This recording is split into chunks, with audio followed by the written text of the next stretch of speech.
Here's the number one reason why your real estate team either has failed or will fail before you even get off the ground. So many people get into the real estate team running business to leverage their time, right? Those are fancy words for saying work less.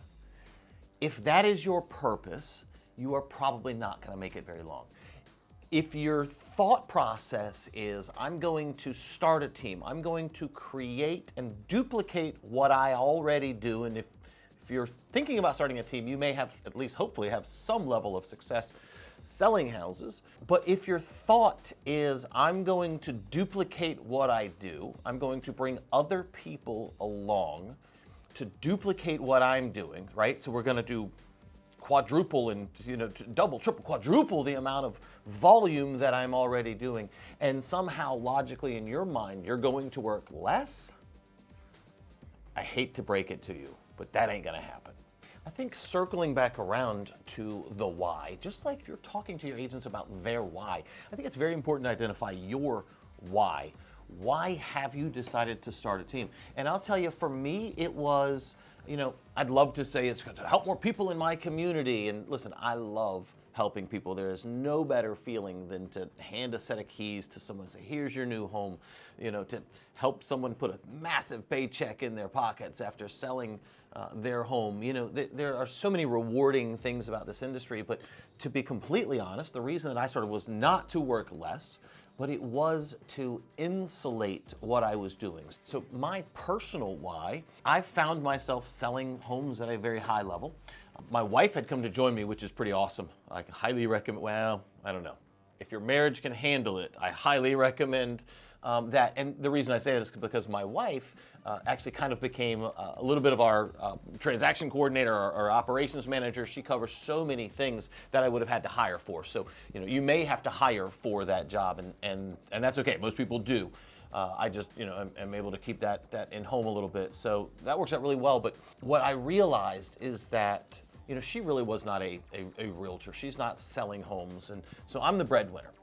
It's fantastic that she supports me and, facilitates a lot of the thoughts that happen, inside my head. She brings them to fruition, and she's great in that supporting role.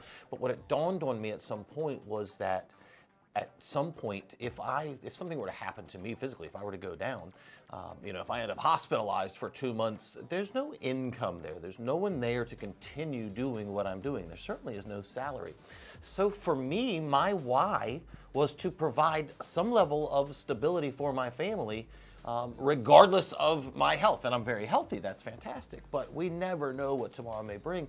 And so for me to be able to expand, to be able to create something that can run and operate without me, not because necessarily I want to be sitting on a beach. Don't get me wrong, I love sitting on the beach, but for those purposes of taking care of my family long term, that is my why. Now, the more I run this team, the more I work, the harder I work, the more hours I'm working, and I work far more than I did when I was just selling houses.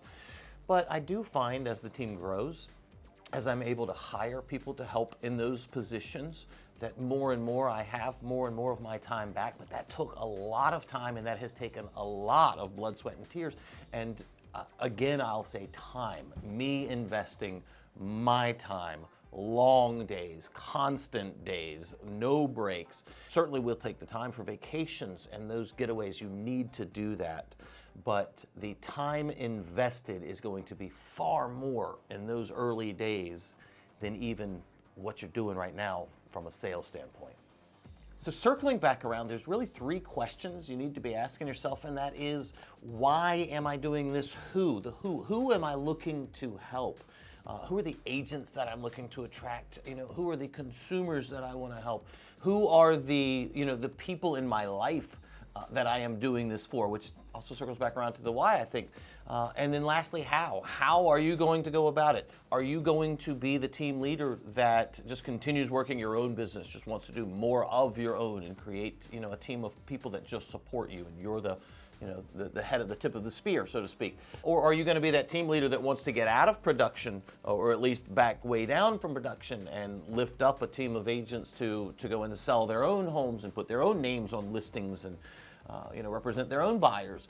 What team do you want to create? How do you want to go about that? Are you buying leads? Are you going to try to hold a team together only working Sphere business and teaching agents how to work Sphere? Or are you going to offer something to those agents you're bringing aboard?